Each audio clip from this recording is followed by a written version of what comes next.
Boa noite a todos. Então, sejam bem-vindos. Hoje damos seguimento, então, ao nosso grupo de leitura do livro Kybalion. Hoje já estamos no tema 6. Relembro que o livro tem 15 capítulos, então ainda temos 9 segundas-feiras pela frente. Terminado isso, engataremos outra, que ainda estamos aí vendo o que vai ser. Então, aceito sugestões. Sempre dou preferência a clássicos. Então, livros que, embora esse não seja um clássico, é um livro moderno, mas baseado no conhecimento clássico. Então, vamos ver o que teremos adiante. Eu espero que vocês criem um grupo de leitura como um saudável hábito na vida de vocês. Uma vez por semana eu vou refletir sobre clássicos, ver o mundo sob um outro ângulo, ler livros que valem realmente a pena, e ler juntos, porque sempre acrescenta muito. Bom, hoje estamos no capítulo 6, o Paradoxo Divino. Lembre que eu sempre começo por essa tela, começo não só porque esse poema está na introdução do livro, você me empresta só um minuto, para todo mundo ter certeza, para aqueles que estão vindo pela primeira vez, o livro é esse. E eu começo com esse verso que está na introdução do livro, não apenas porque ele está na introdução do livro, mas porque também, do ponto de vista grego, por exemplo, Homero, vocês vão ver que ele começava todas as suas descrições com alguma coisa que evocava o ambiente que ia ser criado. Isso é muito interessante, é como se a gente puxasse um pouco a consciência para cima. Isso é um método grego de começar as coisas. Essa poesia, que finalmente eu acabei localizando de quem é de um poeta inglês chamado Edward Carpenter, ela fala um pouco a respeito da transmissão do conhecimento, que é o que o Kybalion propõe. Não deixeis que se apague a chama, mantida de século em século, nesta escura caverna, neste templo sagrado, sustentada por puros ministros do amor. Não deixeis apagar esta divina chama. Esse trecho do poema de Edward Carpenter fala de uma coisa: tenha o conhecimento e passe-o adiante. Isso é um ato de amor. Tenha o conhecimento porque você é um ser humano e se humaniza cada vez que entende melhor a natureza humana e, consequentemente, a natureza à tua volta. Quanto mais dentro, mais fora. Quanto mais profundo mais entende as coisas à sua volta. Essa frase parece curiosa, né? Quanto mais dentro, mais fora, mas é assim mesmo.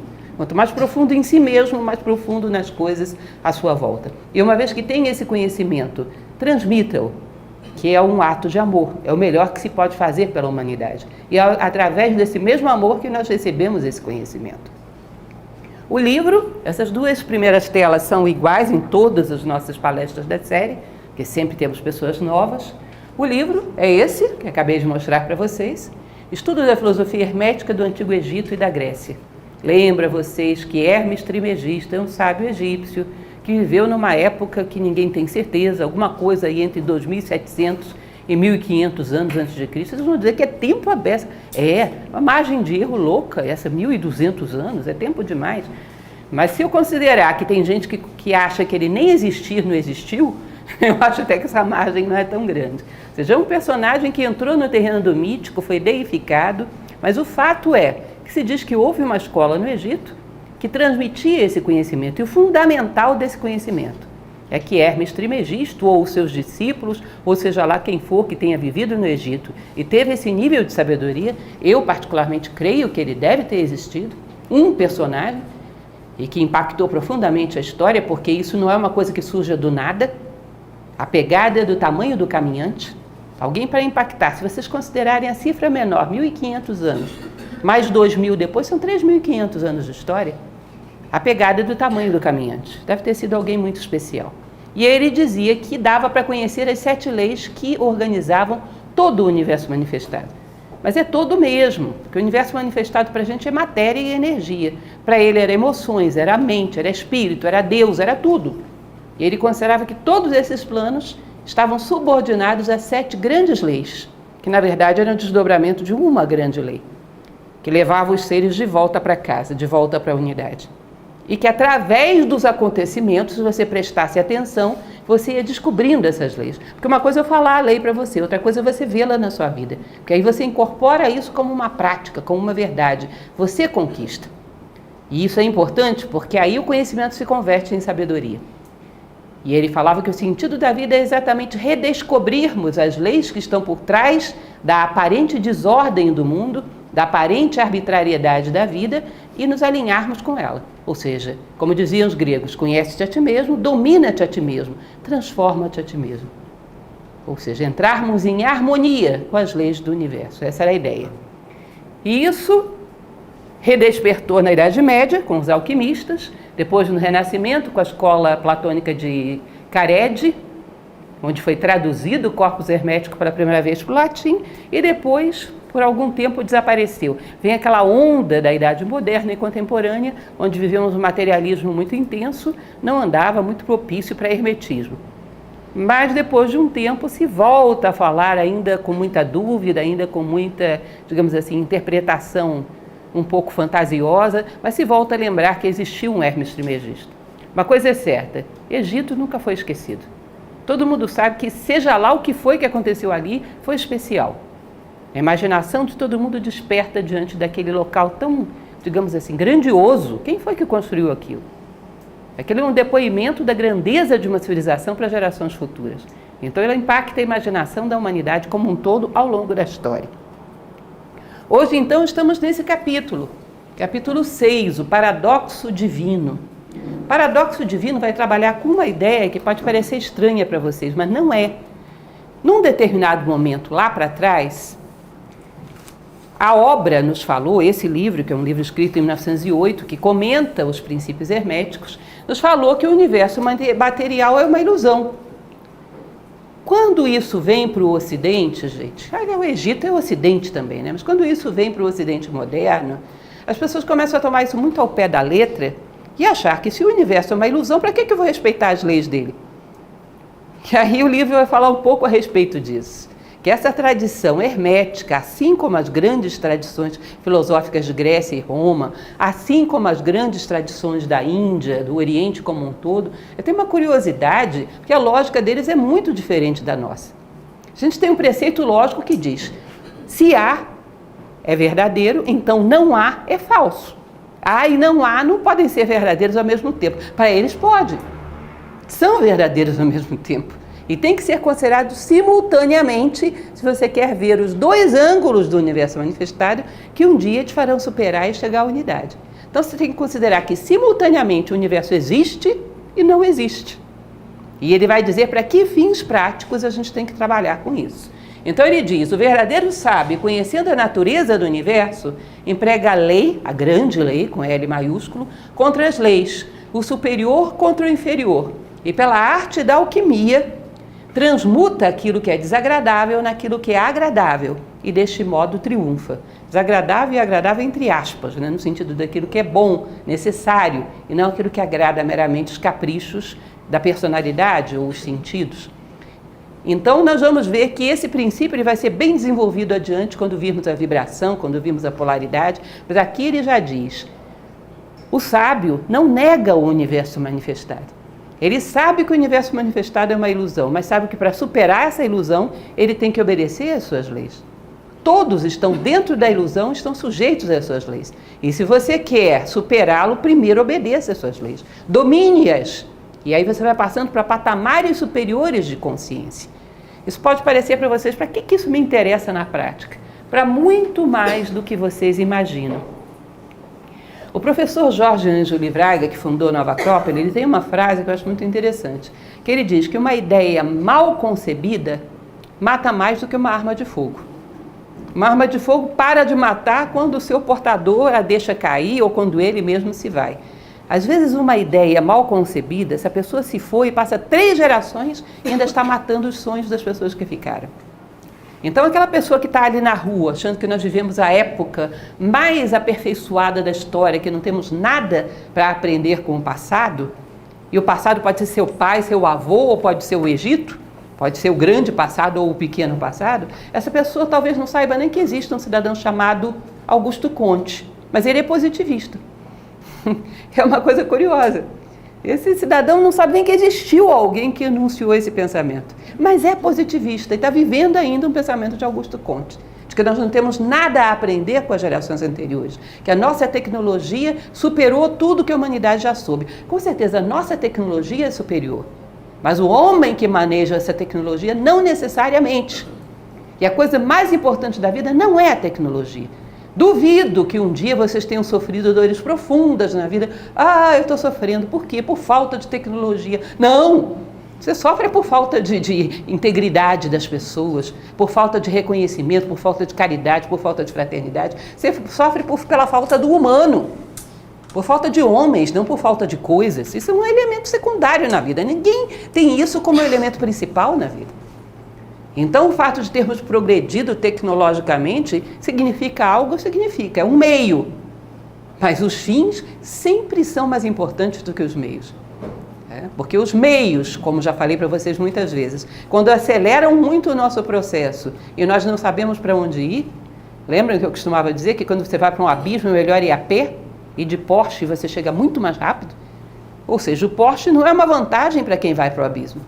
Então são algumas considerações que vocês têm que fazer. Onde é que eu estou querendo chegar com isso? Que quando nós falarmos por que hoje desrespeitamos esse conhecimento, vocês vão perceber que nós ignoramos muitos aspectos da realidade do universo ou da irrealidade do universo que causam grandes prejuízos na nossa vida, ainda que você nunca tivesse ouvido falar do paradoxo divino.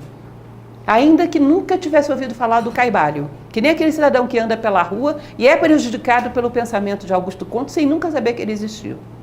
Então temos muitas, e eu daria uma palestra para falar para vocês sobre os mitos do século XX, mitos no mau sentido, as coisas que a gente acredita que não são reais, mas que alguém enunciou num determinado momento e nós seguimos ao pé da letra e não achamos nem que esse cidadão existiu. Muitas vezes achamos que é uma ideia nossa. E isso foi anunciado por alguém. E nós estamos clonando esse pensamento ao longo da história. Materialismo histórico, por exemplo, e isso daria muita conversa. Mas vamos lá. Ele vai dizer, a verdadeira sabedoria, a sabedoria real e a sabedoria irreal se mede exatamente por isso. Considerar o universo como irreal é uma transgressão. Considerar as leis do universo como reais e usar leis superiores sobre as inferiores é sabedoria. Ou seja, um sábio olha para as coisas e sabe que isso aqui é uma ilusão montada para que ele viva uma experiência. Mas ele sabe quando ele deve pensar assim e quando ele deve pensar que isso é real.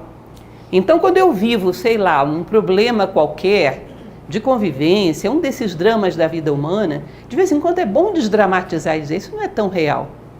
Isso é uma ilusão. Deixa eu ver o que eu aprendo com isso. Não vale a pena sofrer tanto por isso. Nesse momento é bom considerar que é irreal. Agora, se eu estou caminhando em direção à porta, é bom eu considerar que a porta é real, porque senão eu vou criar um galo na cabeça. E eu estou vivendo nos dois mundos, eu tenho que saber manejar esses dois mundos. Percebem? Vocês já devem ter visto aquela brincadeira que eles colocam no Facebook do número 6, que quem está de um lado diz é 6, quem está do outro diz é 9. Eu estou certo, mas não necessariamente você está errado. Ou seja, essa exclusão da dualidade que a gente faz no tempo moderno é algo que para essas tradições não existia. Então é bom você considerar de vez em quando que o universo é digamos assim, um teatro montado, mas de vez em quando é bom você considerar a realidade dele. E estar nos dois mundos simultaneamente. E ter sabedoria para saber quando mudar o canal. E isso é próprio dos sábios. E vocês vão dizer, mas ninguém pensa diferente. Tem muitos desdobramentos que nos fazem às vezes pensar diferente. E cair numa irrealidade que ele vai dizer é perigosa. Que é própria daqueles que não têm maturidade para manipular o conhecimento.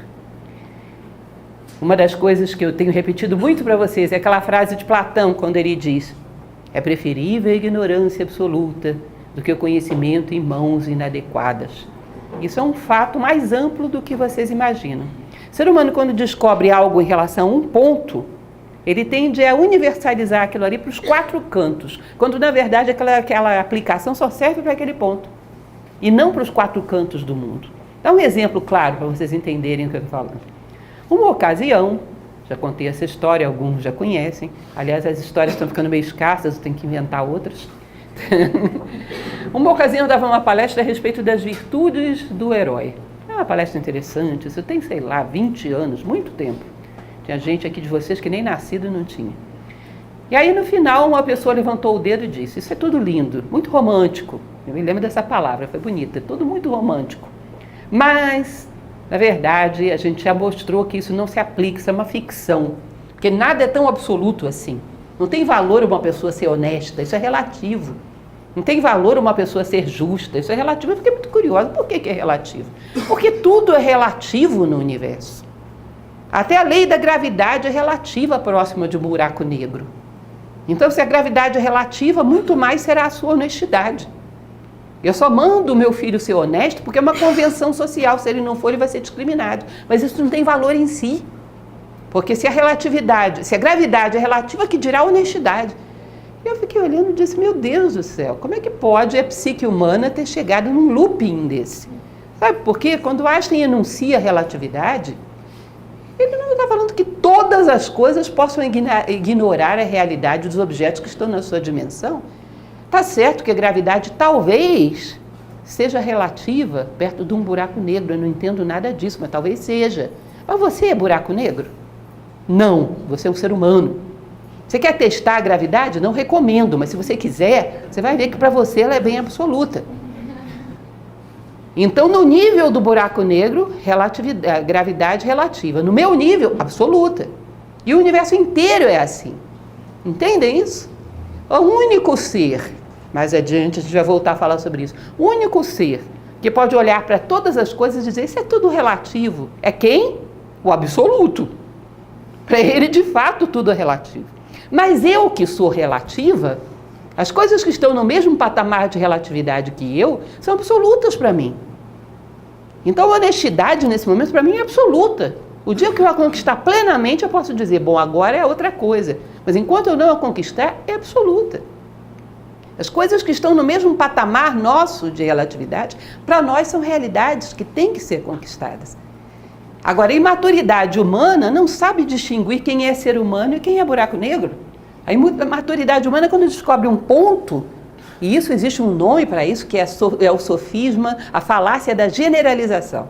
Descobre o que é real para um ponto do universo, aplica para os 4 cantos do universo.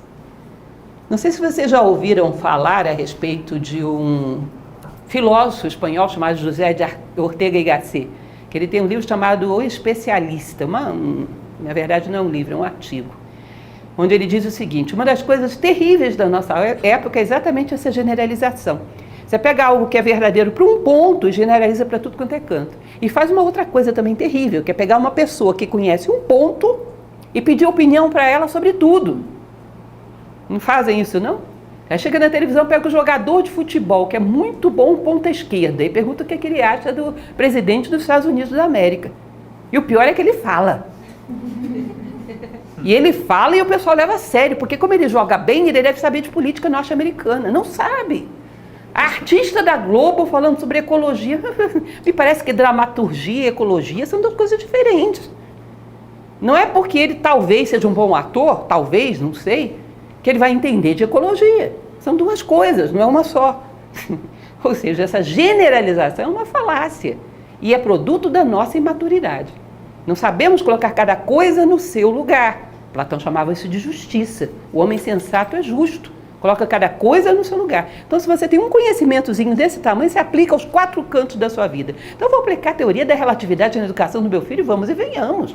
Meu filho não é uma galáxia. Meu filho é um ser humano. E há coisas que são próprias dos seres humanos e há outras que não são. Então, você percebe que há elementos que são curiosos, porque a gente não chega nem a entender a relatividade, que dirá aplicá-la num plano humano. Hoje isso está tão na moda, gente. Tão na moda. Eu estou vendo o pessoal aplicar mecânica quântica em psicologia. Neurociência no amor. O amor é ocitocina, um hormônio. Vamos e venhamos, amor é amor, neurociência é outra coisa. Enfim, essa imaturidade do ser humano é como se fosse uma criança. Imagina, uma criança que tem os membros do seu corpo simbolicamente associados aos setores da vida. Então, um braço é a arte, o outro é a ciência e a tecnologia, uma perna é, digamos, a política, outra perna é o aspecto místico, religioso, só que a nossa civilização ficou travada em tudo, desenvolveu só esse braço, ciência e tecnologia. O braço ficou enorme, adulto, e o corpo infantil. Vocês percebem que isso é uma aberração? Ele vai acabar se machucando com esse braço? Então, esse tipo de imaturidade é muito comum. Nós temos concepções no nosso dia a dia que foram tiradas de conclusões absolutamente bizarras. E eu não vou entrar nisso aqui. Um dia ainda vou fazer essa palestra aqui com vocês, que ela é interessante. São os mitos do século XX, agora já XXI. A gente tem crenças que são bizarras, tiradas de conclusões que não têm sentido. Porque nós aplicamos coisas que não são humanas à espécie humana. Então ele diz, cuidado. Tá? Porque considerar o universo como irreal faz com que a gente comece a aplicar leis de maneira arbitrária. Não tem uma experiência concreta das coisas que são reais para mim. Então você tem que trabalhar com os dois elementos. Lembrem que eu falava para vocês que no teatro grego, eles diziam que a tragédia e a comédia eram, na verdade, a mesma coisa. Uma mesma situação da tua vida, vista pela emoção, é uma tragédia. Vista pela razão, é uma comédia. E de vez em quando é bom você ver pela razão, para desdramatizar a vida e ver que as coisas não são tão reais assim. E isso é considerar o universo como irreal. Mas de vez em quando tem que virar a chave. Para administrar bem a sua vida financeira, administrar espaço-tempo, administrar a organização da sua casa, você precisa considerar isso tudo como real. Já houve gerações na história da humanidade de movimentos que acreditavam que negar o mundo material, deixar a casa uma bagunça, deixar o corpo sujo, era virtude, porque o mundo material era uma ilusão. A gente já teve de tudo. E vocês sabem muito bem do que eu estou falando, já tivemos isso muitas vezes. E ainda temos, inclusive. Então, o sábio sabe virar essa chave e usar cada coisa no seu lugar.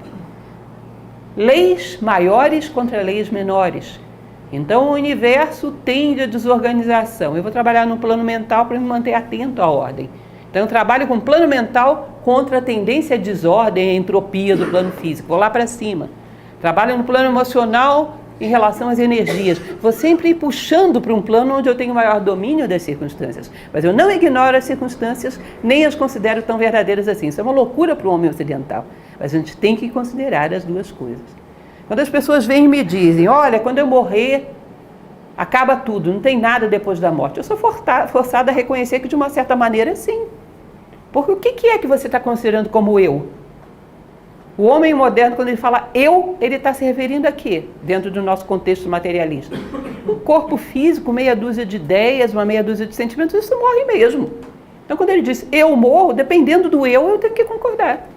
Agora, dependendo do eu não concordo. É a mesma afirmação. Percebem? Ou seja, é uma coisa que é real e deixa de ser. Depende de que você acha que é o eu. Você morre e acaba tudo, ou você morre e não acaba tudo. Depende do que você considera como tudo. Então, essa dualidade conciliada, que é tão própria do hermetismo, igual e desigual são a mesma coisa no princípio da polaridade. Os extremos se tocam. Isso deixa o homem ocidental louco. Porque ele está acostumado a uma mentalidade binária, que se é uma coisa, não é a outra. Bom, para o todo, o universo é um sonho. Para a parte, no seu nível, o universo é real. Então, no nosso nível, nós temos que considerar que a organização de tempo, de espaço, dos objetos, o respeito às coisas que nos tocam, o comportamento em geral no dia a dia, tem uma dose de realidade. É o exemplo que eu já dei para vocês 1 milhão de vezes. Vocês me desculpem, mas ele serve, porque eu sempre me lembro dele. Que era aquele bendito joguinho War que eu jogava lá quando era adolescente. Joguei até um pouco mais do que adolescente. E aquele negócio com aqueles aviãozinhos de plástico, aqueles tanquezinhos. Bom, eu sabia que era um avião de plástico.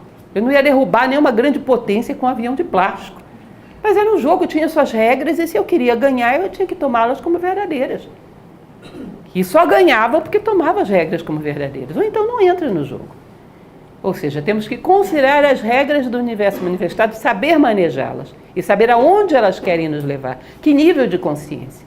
Uma ocasião eu dava uma palestra, que já foi dada por um outro palestrante também lá na sede, que eu falava um pouco a respeito da questão dos jogos. Todo mundo sabe que o jogo é uma ilusão, aquele do computador. Mas todo mundo quer atingir níveis, patamares de habilidade, de perícia, de domínio das ferramentas. É assim. E a vida também é assim. Aliás, eu acho que os jogos imitam a vida. E por isso são tão divertidos, porque a nossa vida se tornou apática e os jogos são interessantes. Eles têm etapas, têm superação e a nossa nós praticamente nos acomodamos. Então, temos que ter a mente nas estrelas e os pés no chão. Ser pontífices. Ter uma noção geral do universo, mas ao mesmo tempo saber onde estamos agora. A praticidade de saber como aplicar essas leis do universo no nosso contexto de tempo e de espaço agora. Ou seja, saber que existe uma escada inteira que leva às estrelas, mas não deixar de olhar para o degrau que está na sua frente. Senão você pode rolar até aos poucos que já subiu. Ter a noção de toda a escada, mas ter o foco no degrau que está na sua frente. Hoje existe um exemplo prático disso, que é a frase da ISO 9000, né, que eu não sei de onde eles copiaram isso, mas é uma frase clássica, que é a ação local com visão global. Não é a mesma coisa? A visão do todo, mas um foco naquilo que te corresponde nesse momento. Bom, então essa é a ideia do homem pontífice. Continuando, ele vai dizer que o paradoxo divino é um aspecto do princípio da polaridade, que a gente ainda vai ver para frente, né? Sei lá, capítulo 10, eu acho. Princípio da polaridade, o perigo de omitir o outro lado de cada questão. Então, o filósofo, isso é um princípio de ação, para uma pessoa que ama a sabedoria e sabe que vive no mundo dual. Sempre considerar o outro lado de todas as coisas. Isso é válido para você considerar que o universo existe e não existe, e é válido também para considerar as situações práticas da tua vida. As pessoas te ofenderam ou não te ofenderam? As pessoas têm ou não têm problema com você? Considerar as duas possibilidades. Vocês percebem que a gente, quando polariza no aspecto mental ou aspecto emocional, de preconceito, de emoção negativa, há uma resistência de ver o outro lado das questões. E nós vivemos mais ou menos assim, nós nos apaixonamos pelas nossas opiniões. Então, se você me diz, fulano não gosta de mim, e eu te digo, considera a possibilidade dele gostar. Você vai ter resistência, porque a gente se apega às nossas opiniões. Pende por um lado e não quer nem pensar que pode ser diferente. Vocês já devem ter visto, é uma brincadeira, mas é algo que acontece exatamente assim. Pessoas que têm o hábito da fofoca, a candinha. O hábito de criar histórias e se divertem com isso. Essas pessoas estão interessadas em saber o que realmente aconteceu? Não, isso estraga, tira totalmente a graça saber a realidade. A versão é mais divertida, normalmente mais multicolorida, e nós temos um pouco disso. Nós criamos uma versão da realidade. E a melhor maneira de você ver se você não está pendendo para um lado é criar a antiversão. E tirar uma média das outras e ver, das duas, e ver onde você está se equivocando. Qual é o elemento que está te arrastando, qual é a paixão que está te prendendo. O filósofo sempre considera que ele está no mundo dual e há que ver os dois aspectos de tudo. Pelo menos como consideração mental. Pode ser. É provável que não seja absolutamente como eu penso. Considerar os dois lados de todas as questões.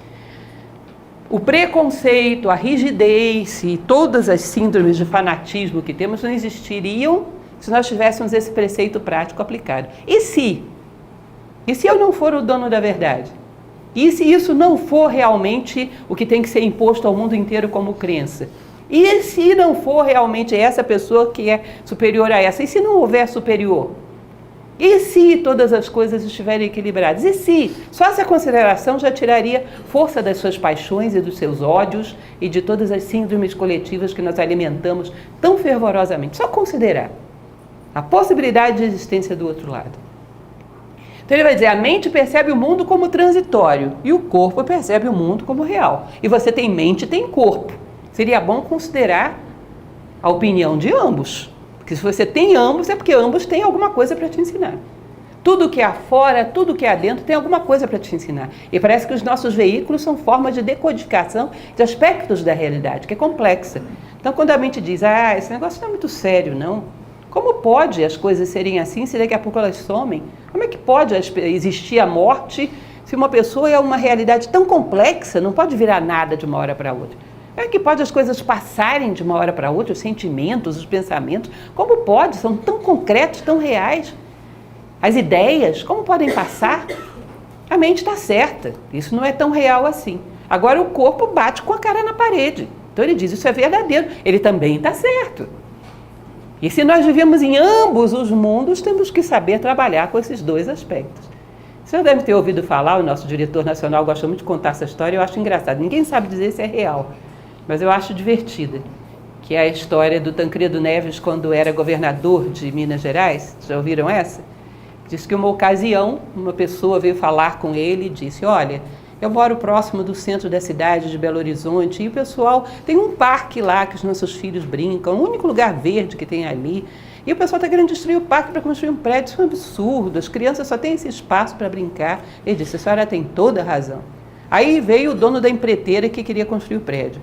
Olha, aquele espaço, se o senhor fizer uma estatística, vai ver que vai, sei lá, 20 crianças ali por mês. Tem um negócio muito pouco ocupado. E as pessoas não têm onde colocar o seu carro. A gente vai criar um prédio garagem, vai beneficiar vários trabalhadores que trabalham naquela região. O senhor tem toda a razão.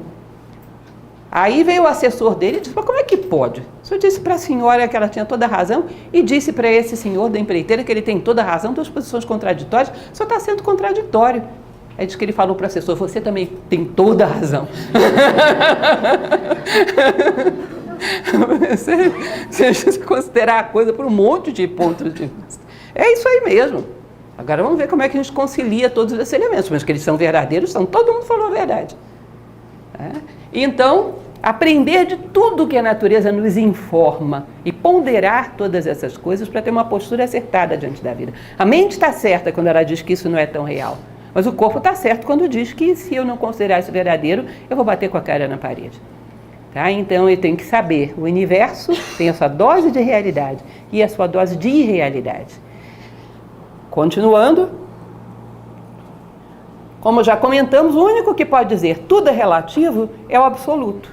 Problema do conhecimento em mãos imaturas. E nós temos realmente que considerar a quantidade de conhecimentos que talvez, se nós fôssemos fazer uma estatística séria, seria melhor que a humanidade não possuísse. Uma das coisas que hoje até se discute em termos de artigos na internet, por exemplo, a fissão nuclear. Se vocês forem considerar o que já foi criado disso, que foi benéfico, em termos de usinas, geração de energia e tudo mais, e aquilo que foi maléfico, porque até essas usinas, às vezes, como Fukushima, dão um desastre danado. Enfim, se for considerar malefícios e benefícios, muita gente diz que era melhor isso não ter sido descoberto. Talvez fosse melhor deixar o ser humano crescer um pouco mais, em termos de moral, em termos de equilíbrio psicológico, de espiritualidade, de menos egoísmo, para daqui a uns 100 anos descobrir isso. Talvez desse mais certo. Porque uma hora a gente teria que ter isso. Talvez. Mas talvez não fosse bom agora. Da mesma maneira que você fala para uma criança, para um adolescente, talvez fosse melhor não ter conhecido essa pessoa agora. Conhecer daqui a 10 anos, quando ela estivesse mais madura para se defender. Não é assim? O que acontece com a parte, acontece com tudo. Então, temos que considerar esse aspecto que, do ponto de vista clássico, não teria nenhum sentido. Que a nossa civilização considere como educação acumular informações em cima de um homem que talvez não tenha base moral para suportá-las, para sustentá-las. Bom, ele vai dizer, o todo está acima do espaço, do tempo e das leis. Mas quando se manifesta, seus atos concordam com as leis. Eu já falei para vocês que existe um livro indiano chamado Ramayana. Na verdade, não é só esse livro, mas esse é um bom exemplo. A história toda do livro é uma única coisa. É um ser criador, o Deus maior da história, que é Narayana, que é punido porque contrariou uma lei da manifestação. É o karma de Narayana. Contei para vocês o fim da história, isso é chata beça. Mas vocês vão me perdoar, mas a história é essa. É Deus sendo punido por contrariar a lei que ele mesmo criou. Uma vez que ele cria essas leis, ele mesmo está submetido a ela. Isso é interessante, que mais adiante, inclusive, vou citar isso novamente. Helena Blavatsky, que é uma grande filósofa do século XIX, ela fala sobre isso. Se você acredita em algum ser supremo, não pede para ele evitar que aconteçam as consequências dos atos que você já cometeu. Porque nem ele pode isso. Ele é grande por obedecer às leis e não por atropelá-las. Você soltou um objeto, não pode pedir, Deus, não deixa ele cair, vai cair. Ele criou a lei da gravidade e todos os seres são grandes por obedecer às leis e não por infringi-las. O que esses seres podem te ajudar de alguma maneira é criar consciência para evitar as causas, mas não escapar às consequências, ou seja, um paraíso fiscal do karma, como diriam os orientais, né? Mas ilhas caimãs do karma, lá o karma não me pega. Ou seja, eu gero todas as ações e as consequências não me atingem. Aliás, considerem isso, que é algo que eu tenho falado também em várias palestras. Educar uma criança, um jovem, um filho, um aluno, seja lá o que for, é ajudá-lo a integrar-se nas leis da natureza e não a se tornar um infrator porque você criou um universo artificial. Então a criança não gera nenhuma causa e você dá acesso a todas as consequências. Não comeu a comida, sei lá, mas tem direito à sobremesa. Não arrumou o quarto, mas tem direito ao brinquedo novo. Você vai gerando na cabeça dessa criança uma ideia de que sem causas as consequências vêm. E não vêm. E você não vai conseguir controlar esse universo artificial durante toda a vida desse ser. Ele vai exigir as consequências sem gerar as causas. E o mundo vai dizer não. E isso vai ser sofrimento. Então, ensinar uma criança, um jovem, é adequá-lo às leis da natureza e não desajustá-los. Sem causas não há consequências. Isso é a lei do karma, isso é a lei de Newton. Isso faz parte das leis do universo manifestado. E é uma das leis aqui também do Kybalion, princípio de causa e efeito. Então, todos os seres concordam com a lei. Ele coloca uma coisa interessante, que ele preconiza como um futuro. O livro foi escrito em 1908, nós estamos em 2017, ainda não chegamos nesse futuro. Mas ele diz, olha, no futuro a ciência vai concluir que a matéria é irreal. Não concluiu ainda, mas ela chegou pelo menos à conclusão de que é menos densa do que se imaginava. Não é? Então hoje nós sabemos, a física moderna, que a matéria é feita de átomos que são feitos de moléculas que são feitas de átomos que são feitas de subpartículas. Então você tem prótons, nêutrons, elétrons e dentro disso tem quarks, muons, não sei mais o que. Ou seja, está chegando à conclusão que a matéria é menos densa do que se imaginava.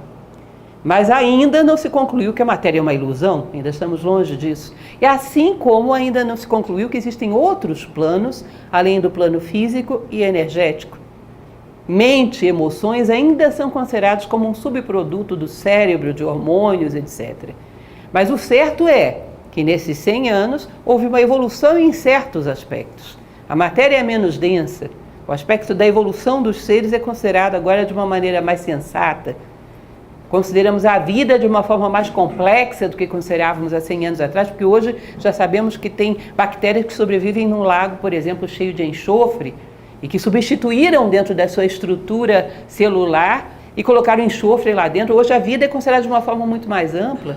Já se considera a possibilidade de existência de vida em outros sistemas planetários de uma forma muito diferenciada da vida orgânica que conhecemos. Ampliamos o nosso horizonte de vida, ou seja, estamos progredindo. Mas esse processo, talvez para chegar onde ele previa, considerar que a matéria é uma irrealidade, que existem outros planos mais sutis, como por exemplo o plano mental, isso eu acho que vai talvez levar mais um século aí pela frente, né? Ou menos, nunca se sabe. Mas progredimos e hoje a matéria já não é mais aquele tijolinho que considerávamos no passado, um tijolinho denso e existente em absoluto, inexorável. Hoje ela é cheia de ranhuras e furinhos e subpartículas, ou seja, menos concreta do que já foi no passado. Vejam bem esse exemplo que ele dá. O artista que esculpe ou escreve bem remete à abstração da beleza, mas precisa do corpo físico do livro ou da escultura como meio. Ou seja, você pode chegar e se deslumbrar diante do Moisés de Michelangelo. E dá para deslumbrar mesmo, gente, porque aquilo não é brincadeira. Não é à toa que Michelangelo chegou para ele e disse, fala, porque parece que vai levantar e falar mesmo. É impressionante você perceber que certos escultores eram capazes de impregnar emoções num pedaço de mármore. Você olha para o rosto e ali tem um ser com um monte de características de vontade, de determinação, de força, que chega a te imprimir um certo medo. É muito impactante ver essas estátuas de Michelangelo. Agora, vejam bem, você, através da estátua de Michelangelo, percebe uma série de coisas sobre a vontade humana, sobre a determinação humana, mas você precisou do pedaço de mármore para isso. Através da obra, sei lá, do Leonardo da Vinci, você percebe muito da sutileza, por exemplo, de uma Mona Lisa, de uma Santana, seja lá qual for a obra dele. São João Batista, sobretudo, é fantástico, com aquela sutileza de apontar para cima, com aquele sorriso enigmático que nem o da Mona Lisa. Mas você precisou daquele pedaço de tela pintado. Através da matéria, ela te sugeriu coisas que estão em outro plano. Mas sem a matéria, esse artista não conseguiria sinalizar. Se não houvesse instrumentos, a gente não ouviria a Lacrimosa de Mozart e não chegaria a entender o que ele está sugerindo sobre a vida. Você precisa dos instrumentos que executem aquela melodia. Você já precisa da matéria para você ver mais do que ela. Não podemos prescindir da matéria e das suas leis. Se você não sabe tocar um instrumento musical, você não vai saber o que Mozart estava sugerindo. Ou Beethoven, ou seja lá quem for. Então, a mesma coisa acontece com o nosso corpo. Bom, ele não é definitivo, não é eterno, mas através dele vamos perceber muita coisa. As leis do universo manifestado, a ética temporal do momento em que a gente vive não é absoluta, mas através dela vamos perceber como dominarmos a nós mesmos, como convivermos com os demais, como termos uma vida civilizada. Ou seja, elas têm um valor absoluto na nossa vida nesse momento. Assim como o degrau da nossa frente. Quando você subir 10 e olhar para trás, ele vai parecer nada. Mas nesse momento é o que há de mais real na sua vida. O degrau na sua frente. Então, continuando, para complementar essa ideia, eu trouxe para vocês essa carta do tarô egípcio, que mostra bastante claro essa mesma ideia. Vejam lá, é a morte, simpática, como em geral a gente representa, né? Não sei por quê, o que morte tem a ver com esqueleto? Não entendo isso. Esqueleto é quem morreu e não a morte, mas enfim. Mas o fato é que esse esqueleto representa a morte e está ali um arco-íris, ele colhendo cabeças, pernas, pés, vocês estão vendo? Com uma foice. E essa carta é bastante indicativa, esse arcano do tarô egípcio, que fala que quando a morte vem, ela colhe aquilo que aflora acima da terra. Estão vendo que os órgãos, os pedaços do corpo humano estão aflorando acima da terra? Por que a cabeça de uma pessoa aflora acima da terra? Por que ela não fica, digamos, lá no fundo? Por que ela não fica engolida, tragada pela terra? Porque você teve algum pensamento que esteve acima das ilusões. Algum pensamento que esteve acima da matéria.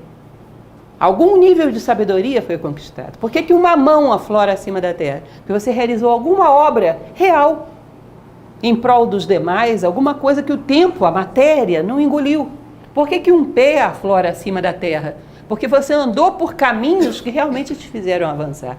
Isso foi real, isso foi eterno, isso não foi tragado pelo tempo e pelo espaço. Então aflora acima da terra e ela colhe aquilo que esses órgãos te permitiram conquistar. Na verdade é um símbolo, ela não vai colher cabeças, mãos e pés, mas ela vai colher bons caminhos, boas obras, bons pensamentos, boas emoções que foram conquistados através de cabeças, mãos e pés. Então você não andaria bons caminhos se não tivesse um pé um dia. O pé não é real, mas o que ele te permite conquistar, sim. Então ele tem a sua dose de realidade agora. A mão não é real, um dia isso aqui vai desintegrar, mas o que ela me permite construir, sim. Então ela tem a sua dose de realidade pelo que ela me permite alcançar. A cabeça não é real, essa concreta aqui, mas o que ela me permite conquistar de sabedoria, sim. E ela vai se eternizar nisso. Pelo que eu conquistei através dela, vai aflorar na terra. Então eu preciso desse veículo.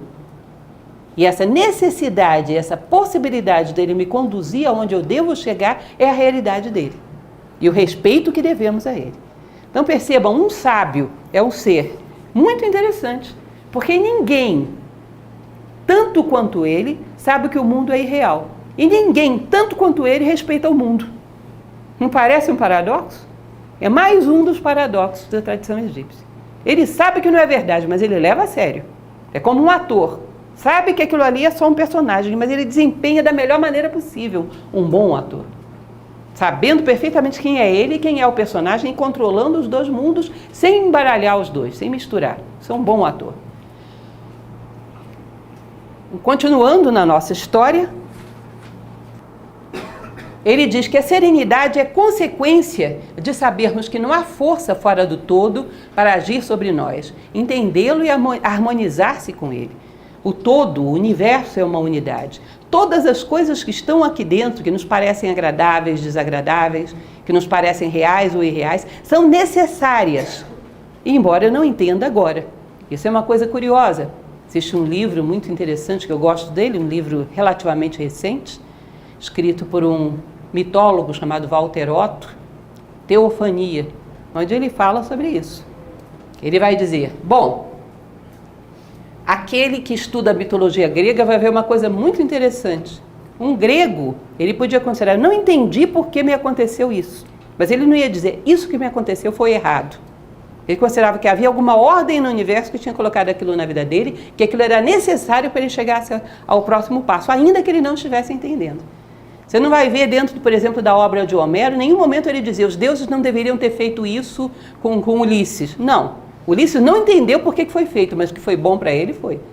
Nada acontece ao homem que não seja próprio do homem, ainda que ele não alcance nesse momento essa sabedoria. Então, o que é agradável, o que é desagradável, o que parece positivo, o que não parece, às vezes no final da vida a gente olha e diz, as coisas desagradáveis me fizeram mais crescer do que as agradáveis. Portanto, as duas foram necessárias. E o bom é aquilo que é necessário para que o homem cresça. Então, quando a gente tem essa tranquilidade de saber que não vai acontecer nada que seja maligno, porque não tem nada maligno. Maligno é a minha interpretação das coisas que eu não estou gostando, porque nesse momento vão me obrigar a mudar. Então, como eu falava para vocês na última palestra, o filho de vocês que está no colégio deve considerar o dever de casa a coisa mais maligna do universo. Não é assim? Mas para você que é o pai, é a coisa mais benigna do universo, porque se não for assim ele não cresce. Então o maligno e o benigno é uma interpretação, mas se nós sabemos que não existe nada que realmente trame contra nós, o universo inteiro trama para o nosso crescimento, vocês percebem que isso dá uma segurança muito grande? O problema são as sombras que a gente colocou dentro da nossa cabeça e achamos, existe algo que quer me destruir. A minha ignorância é a única. Não existe nada fora disso que querer te destruir, tudo quer te construir. Existem forças realmente obscuras do jeito que a gente imagina. São forças, digamos assim, é como se fossem as duas dimensões de uma escada. Uma quer te propulsionar para cima e a outra quer te estabilizar. Todas as duas constroem a escada.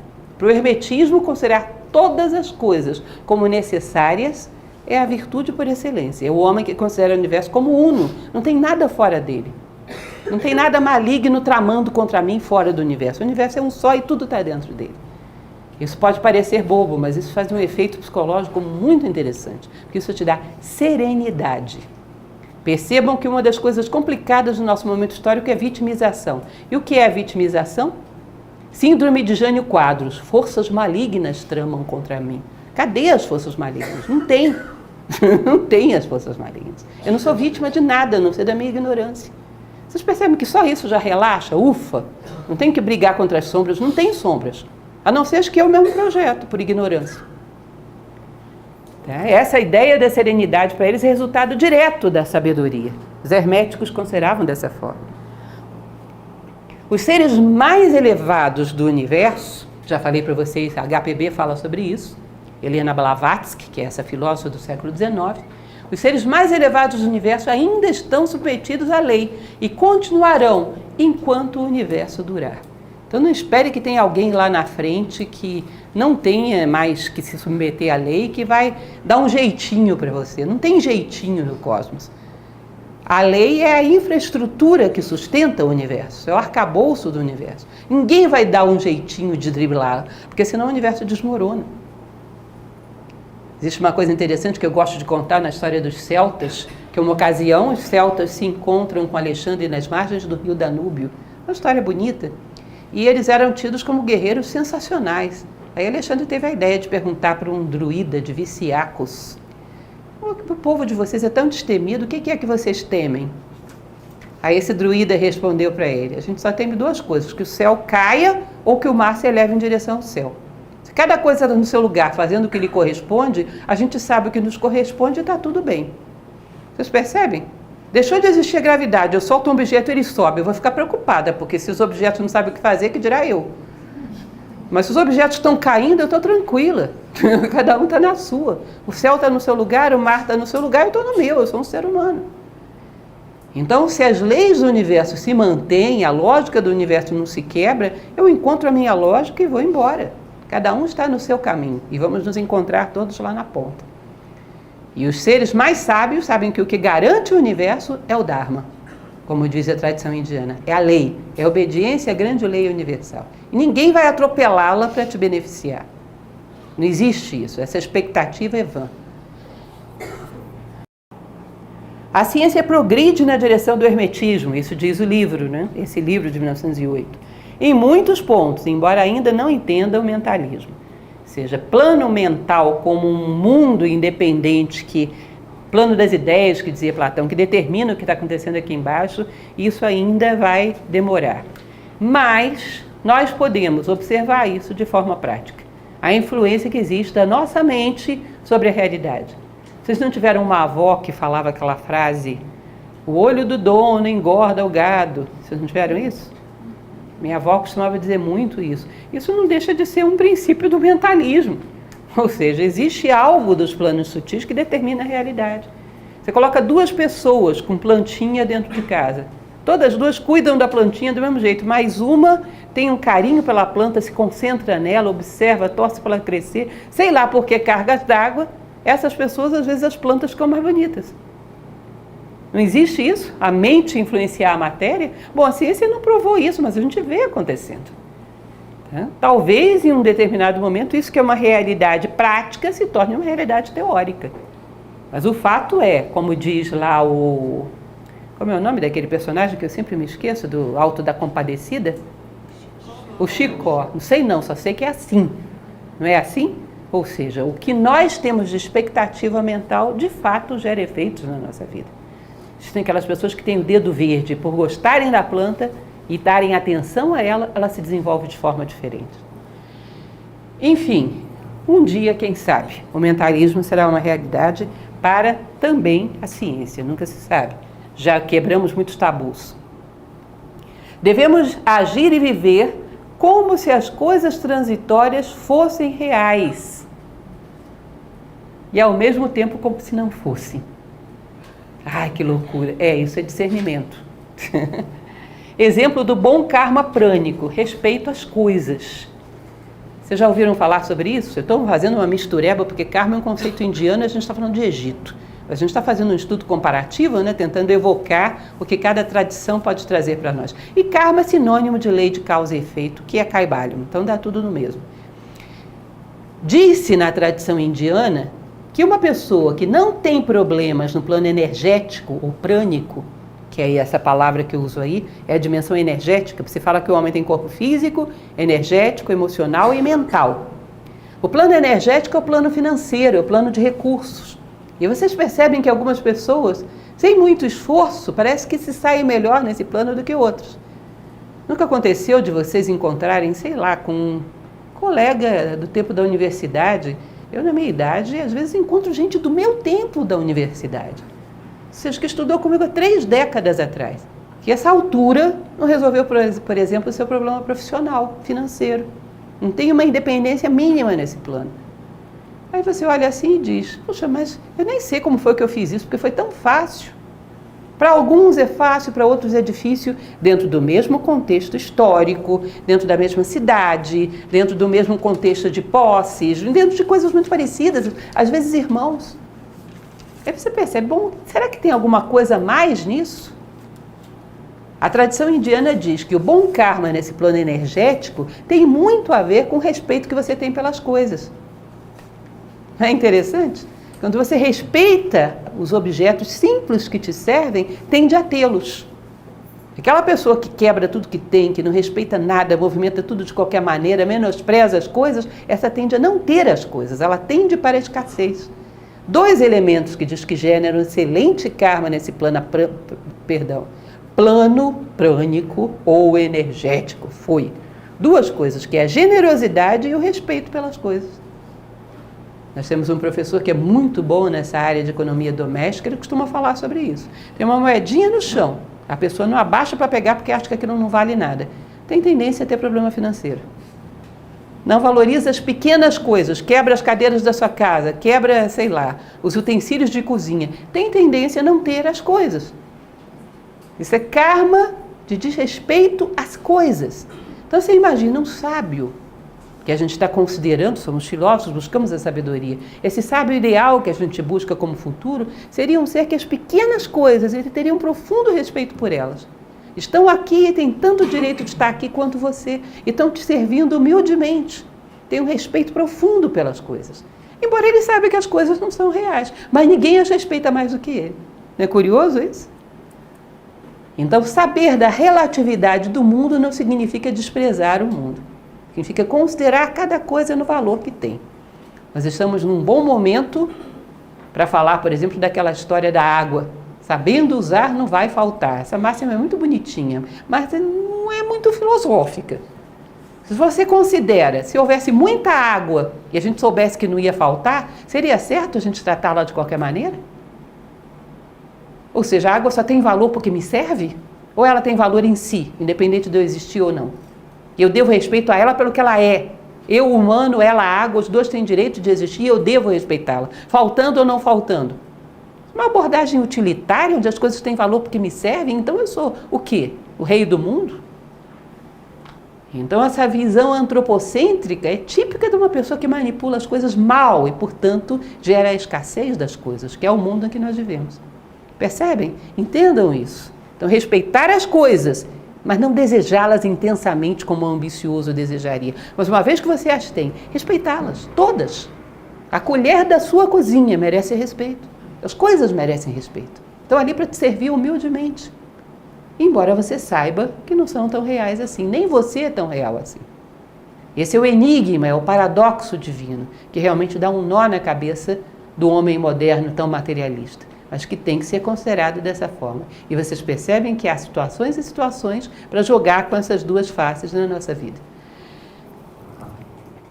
Bom, e por fim, o que ele coloca no livro que eu trouxe para vocês, a transmutação não é uma presunçosa negação, mas sim a arma ofensiva do mestre. Então ele sabe que ele pode sair desse patamar materialista para um patamar mais espiritual. Ele usa isso como uma arma de superação.